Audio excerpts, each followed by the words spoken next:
All right, thank you very much. Hello, everybody. It's your good friend Pozzible here, and I'm back in action with another look at another movie that came out recently. This one has more recency to it than most of the movies I've been reviewing lately. This particular one, you know what? I have to admit, is a very special movie because it breaks the mold. The real reason why many movies end on a trilogy is not because of a three-part story structure. It's really because that third movie is so bad they just couldn't recapture the magic of the first one.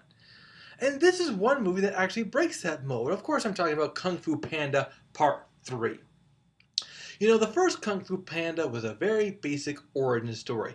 Blah, blah, blah, loser, blah, blah, blah, destiny, blah, blah, blah, training, blah, blah, blah, nobody really wants him to be a part of this, blah, blah, blah, figure it out for yourself, and then he becomes a hero.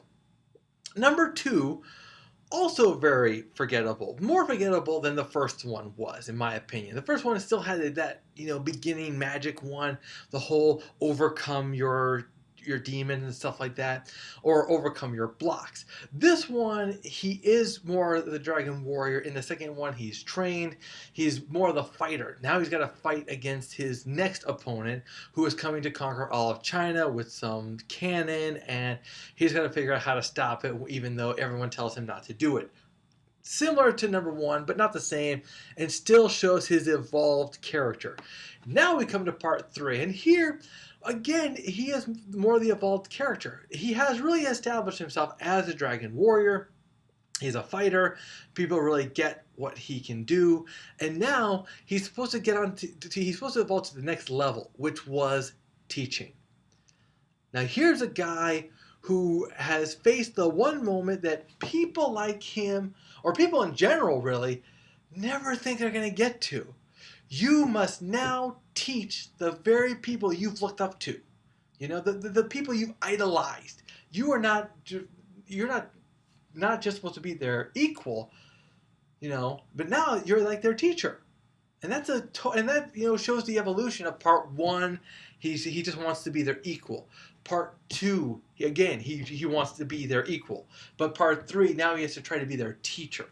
And that was something that kind of really made the story work. So of course we get through his first training program, and it's a disaster. So he has to go through the self-doubt that he normally does. But during this time, a whole new ancient evil this time has reawakened to try to take him out and take him down. Here, he actually meets his father, his real father, not the goose guy, who is a panda, who apparently pandas were very good with the power of chi. And if you know anything about Kung Fu, there's a lot of chi energy a part of this. Now, the best part about this movie, though, is that this does what a third one is supposed to do according to Scream.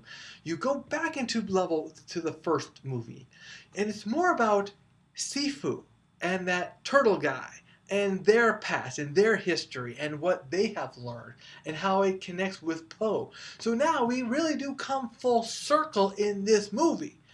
But we also have a very good story with him reconnecting with his panda roots and teaching and it's kind of like this whole sharing thing. He teaches the pandas teach him, and you know what? It's amazing to think of how can he really train these pandas to do Kung Fu? But he really gets to the heart of Kung Fu to make that happen. And that is why Kung Fu Panda has done what a series really doesn't do. It makes their last one of their best ones. If not, in my opinion, Kung Fu Panda 3 was the best of the Kung Fu Pandas. Though I won't lie, there's this small block in the middle where it really drags. Okay? Where you're like kind of, oh my God, what is going to happen in this movie?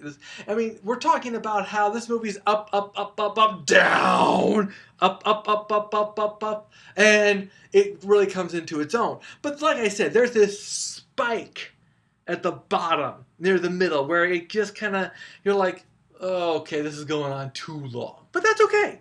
It redeems itself. So I got to give it see it, for sure. Kung Fu Panda, really good movie. You know, you would expect by now for it to kind of pull off. The problem I really have with Kung Fu Panda, all right, you can tell that the link between the third one and the first one was a forced link in a way. It still worked, don't get me wrong. I'm not complaining too much. It's just, you know, I guess when it comes to a series, the 1, 2, 3 type of thing, Star Wars did it so right. You had the New Hope where you were introduced to the characters.